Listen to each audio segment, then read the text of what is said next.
Sublime gracia del Señor, que a un infeliz salvó. Fui ciego, mas hoy miro yo, perdido, y Él me halló.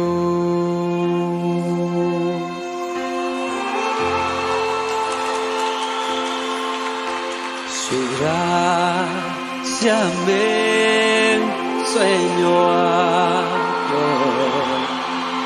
mis dudas ahuyentó.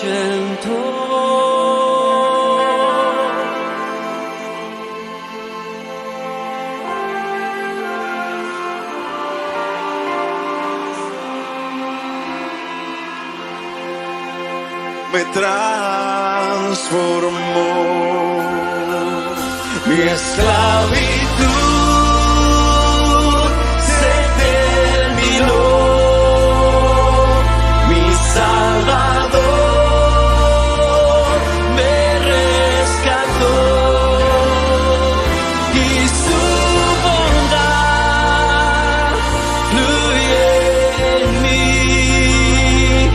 eterno amor, gracias sin fin.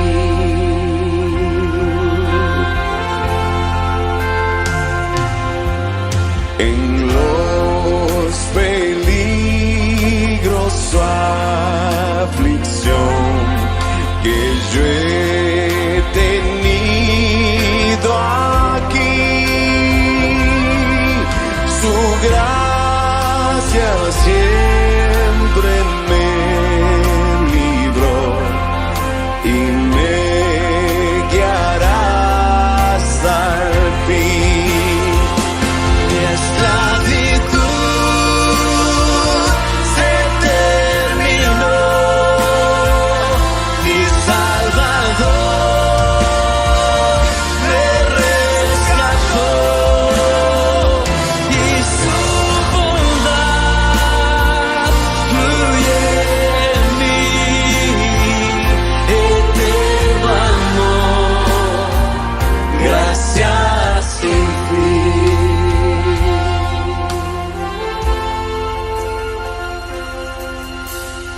Cuando venció por siglos mil, brillando esté cual sol,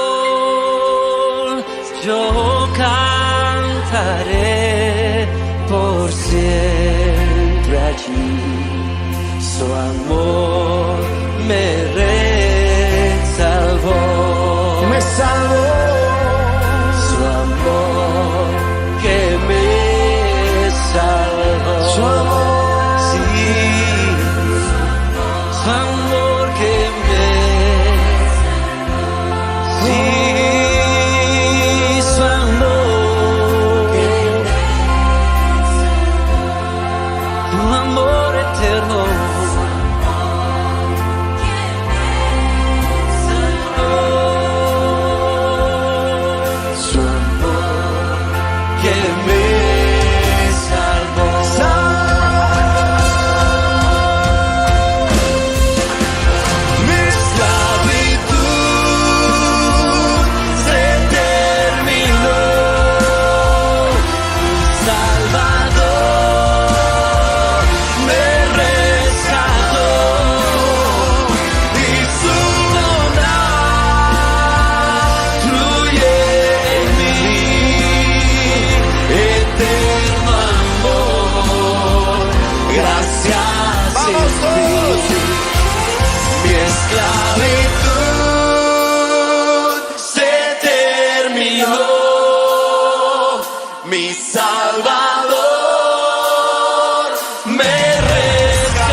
eterno amor, gracia sin fin. Eterno amor, gracia sin fin.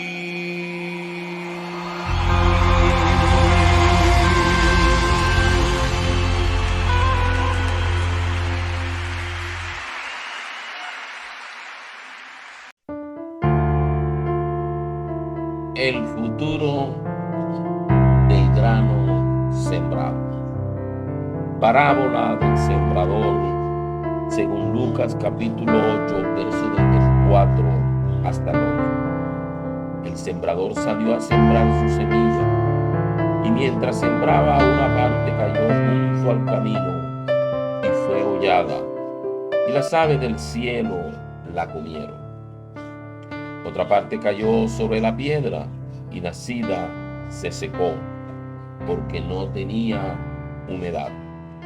Otra parte cayó entre espinos, y los espinos que nacieron juntamente con ella la ahogaron. Y otra parte cayó en buena tierra, y nació, y llevó fruto a 100 por 1. Hablando estas cosas, decía a gran voz: el que tiene oído para oír, oiga. Sin duda que la semilla aquí representa la palabra de Dios. Pero también hay unos oyentes que representan la tierra donde esa semilla va a caer. Y dependiendo de la actitud, la semilla se ahogará, la semilla será robada y alguna dará buen fruto. Los discípulos le preguntaron que qué significaba esta parábola. Entonces, ¿a qué se refiere el texto al afirmar en primera instancia, el primer corazón que recibe la palabra de Dios? Ese corazón del hombre que significa el terreno. ¿A qué se refiere el texto al afirmar que los junto al camino? ¿Qué representan ellos? Son las personas que oyen, pero después la palabra les es robada del corazón por el maligno. ¿Quiénes serían estas personas? ¿O el camino? Quizás son aquellas a las que les gusta ser transitadas por todas las corrientes de este mundo, las que le apetece probarlo todo, pero no suelen quedarse con nada. Estas siempre están dispuestas para abrazar todas las modas. Son senderos abiertos por donde transitan las diferentes ideologías. Les fascina lo nuevo, pero en el fondo nada les satisface. Son como aquellos filósofos griegos, epicúreos y estoicos, que llevaron a Pablo al Areópago porque parecía que era predicador de nuevos dioses, para preguntarle: ¿podremos saber qué es esta nueva enseñanza de que hablas? Siempre corriendo detrás de la novedad, amantes del último grito religioso. Pero cuando Pablo se atrevió a hurgar con sus consecuencias y les presentó a Jesucristo resucitado, cuando les puso cara a cara con el Dios humanado pero vencedor de la muerte, cuando los colocó frente a frente con el misterio de Cristo y comprendieron que había que tomar una decisión personal que comprometía toda su existencia, unos se burlaron, otros decían: ya te oímos acerca de esto otra vez. Así son las personas, el camino, los primeros que reciben la palabra, los primeros que oyen el evangelio de salvación, los primeros que escuchan la palabra de Dios, pero una parte que es la que cae en el camino es hollada, es robada, es comida por las aves del campo. Así son las personas junto al camino. Oyen, pero no se comprometen con nada. Aman las primeras impresiones, pero casi nunca llegan a identificarse plenamente con el evangelio de salvación. Sin embargo, en lo más profundo de su ser son muy vulnerables. Sus ansias de novedad los lleva muchas veces a caer en manos de demagogias religiosas, políticas y sociales. Así que mi amada iglesia, amigos oyentes, la semilla cayó en un corazón que fácilmente se la dejó quitar y fue más impresionado por las cosas del mundo. Pero también la semilla cayó sobre espinos. Otra parte cayó sobre la piedra también.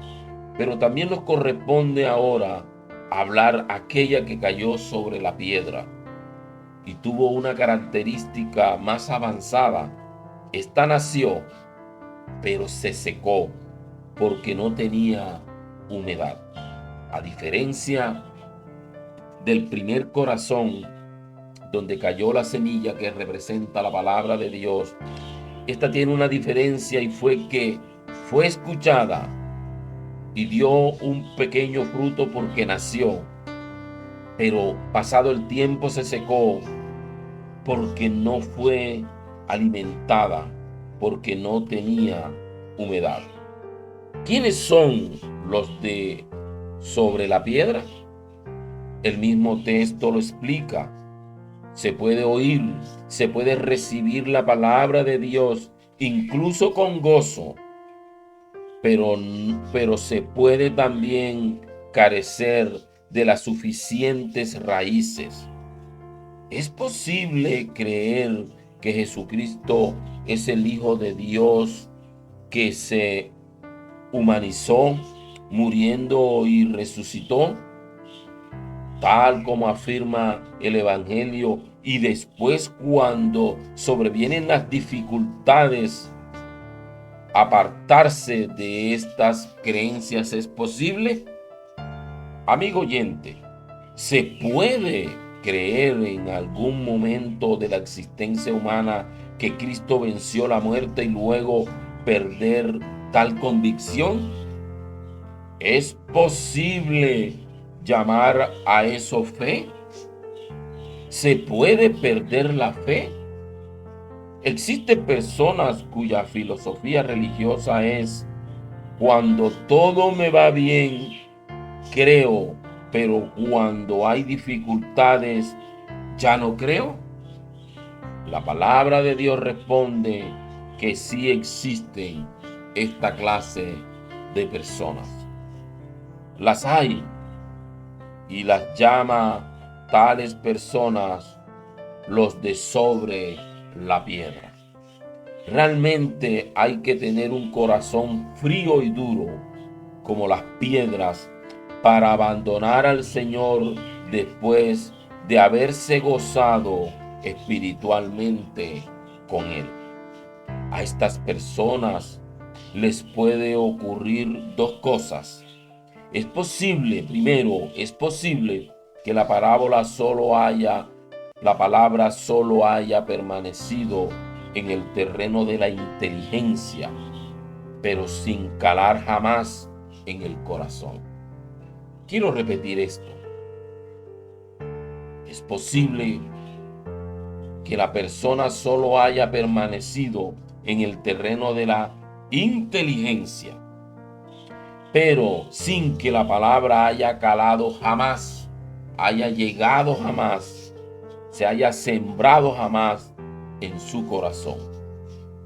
Por lo tanto, generarían una fe intelectualizada que no se traduciría nunca a acciones concretas, una fe que no produciría efectos, ni comprensión, ni solidaridad con los demás. Unas cuantas ideas religiosas metidas en la cabeza, pero una vida descomprometida con Cristo y con el Evangelio. Cabe la posibilidad de llegar a conocer bastante bien la teología. Ojo con esto. Este tipo de personas, los de corazones de piedra, cabe la posibilidad de llegar a conocer bastante bien la teología. Es factible dominar todo el contenido de la Biblia y a pesar de esto, acabar viviendo en el ateísmo práctico de cada día cuando se presentan las primeras dificultades reales. También puede ocurrir todo lo contrario, que la palabra permanezca solo en el terreno del sentimiento o de la parte o de la noción sentimental, de la pura emoción temporal. Se vivirá así una religiosidad de lágrimas fáciles, pero sin salida de raíces en las que debe afianzarse. Serían aquellos que aceptan la palabra, pero que nunca piensan seriamente en ella ni dan cuenta de sus consecuencias. Por eso fracasan ante las dificultades. Es nuestra época posmoderna esta clase de fe emocional y de anti-intelectualismo. Parece alcanzar su máximo apogeo. Siempre se estaría buscando el momento efervescente, el frenesí espiritual y las situaciones de éxtasis. Sin embargo, la fe no debe depender de los sentimientos, sino que debe de ser a la vez intelectual y vivencia. La iglesia tiene aquí una clara responsabilidad de educar correctamente a las ovejas, a los conversos. Entonces, amada iglesia, también la palabra de Dios, la semilla, cayó entre espinos, y los espinos que nacieron juntamente con ella la ahogaron. En la primera la semilla cayó, pero nunca nació. En la segunda también cayó, pero la parte intelectual solamente quedó en la mente y nunca llegó a germinar en el corazón. El intelecto no permitió que germinara. Pero también la semilla acá germina, pero germina entre espinos. Pero los espinos entonces van a dar más fruto. Los espinos entonces van a ahogar la palabra del Señor. Por desgracias, hay también muchos humanos que se parecen al terreno donde brotan los abrojos, los espinos. Son las personas espinos, seres cargados de prejuicios y de excesivo sentido común que racionalizan todas las parcelas de su comportamiento, de su compartimiento en el mundo. Hombres y mujeres cuya forma de ser obligados a cuestionárselo por todo constantemente, a depender más de la razón que de la fe. Y este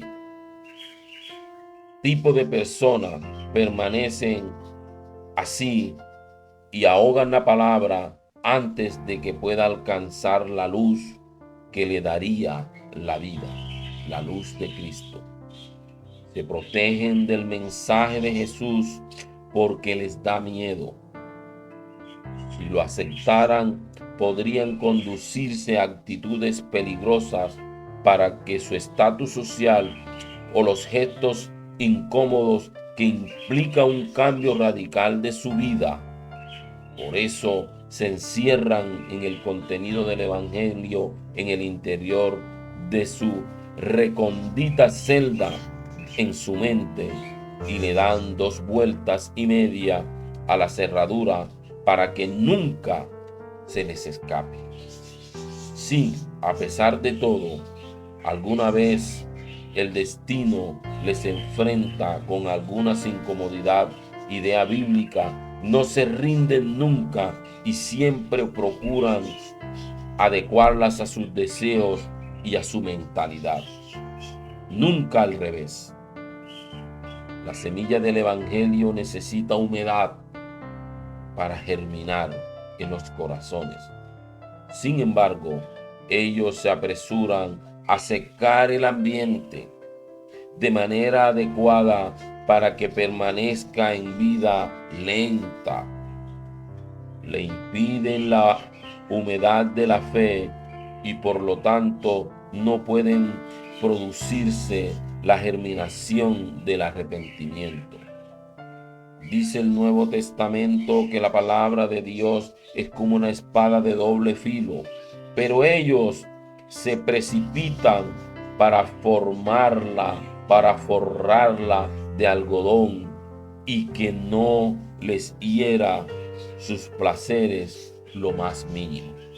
La palabra es una radiante luz que debe iluminar a las personas, pero ellos se colocan las guías opacas de los afanes, de las riquezas y del hedonismo más materialista para que no se les dañe la vista.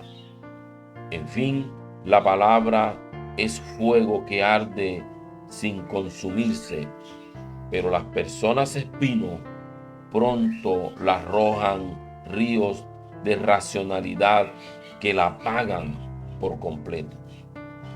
Así es como los abrojos y los espinos traicionan la palabra y abortan su fruto.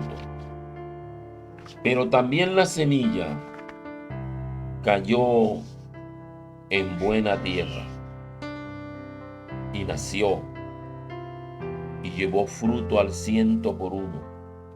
Hablando estas cosas decía en gran voz el maestro: el que tiene oídos para oír, que oiga. Esta explicación la encontramos en el verso 15. Dice: mas lo que cayó en buena tierra, estos son los que con corazón bueno y recto retienen la palabra oída y dan fruto con perseverancia. El reino de los cielos es para valientes, aquellos que están dispuestos a no tener un corazón de piedra, aquellos que están dispuestos a no dejarse robar la semilla por el maligno, aquellos que están dispuestos a que los espinos no ahoguen la palabra de Dios, aquellos que están dispuestos a que la palabra de Dios no solamente llegue a la mente, sino que llegue hasta lo más profundo de nuestro ser. El corazón del hombre debe de estar lleno de la palabra de Dios. Y es una lucha constante, es una perseverancia ante los ataques, ante las dificultades, ante las propuestas de este mundo. No podrán ahogar la palabra. Amigo oyente, ¿es tu corazón buena tierra? ¿Es tu corazón una piedra? ¿Es tu corazón aquellos que están al lado del camino y que permiten que las aves se roben la palabra? ¿Cuál es el terreno de tu corazón? ¿Con cuál de estos te identificas? La idea de la parábola habla a nosotros, a nuestros corazones hoy en día. Y es que nuestro corazón, al recibir la palabra, que nuestro corazón representa el terreno para recibir la semilla es que sea buena tierra, donde no racionalicemos las cosas, donde nuestras opiniones, donde nuestro intelecto y las cosas de este mundo no permitamos que se robe la palabra de Dios oída en sermón tras sermón donde te congregas, sino que esa semilla dé buen fruto, el fruto de aquel que pecaba y es llamado a arrepentimiento y anda ahora en sendas de justicia y en caminos de verdad. Aquel que mentía da un buen fruto porque la palabra caló, la palabra dio buen fruto en su corazón y ahora no ofenda al Señor con mentiras. Aquel que era drogadicto, aquel que le gustaba el trago, aquel que su vida eran los placeres y el sexo desordenado, un día oyó el mensaje de salvación y fue llamado al arrepentimiento. Y ese mensaje llegó al corazón de él y fue un corazón transformado, porque fue un corazón que empezó a dar buenos frutos. Amigo oyente, ese es el deseo del reino de los cielos. Ese es el deseo de Jesús de Nazaret. Encontrar en cada persona un corazón llamado buena tierra, donde su palabra empiece a dar buenos frutos, de tal manera que los que están a nuestro alrededor sean impactados con nuestra manera nueva de vivir, con nuestra manera nueva de pensar.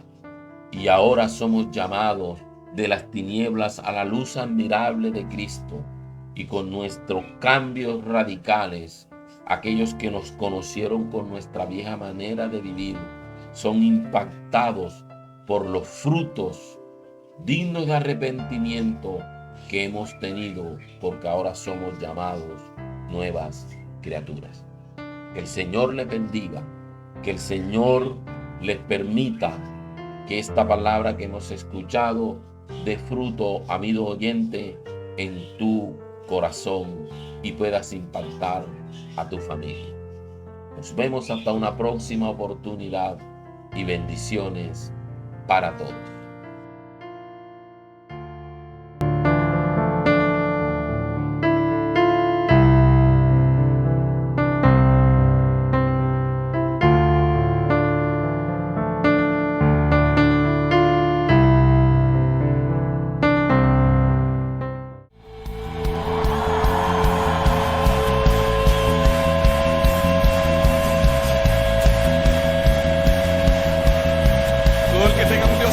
De un grito de júbilo.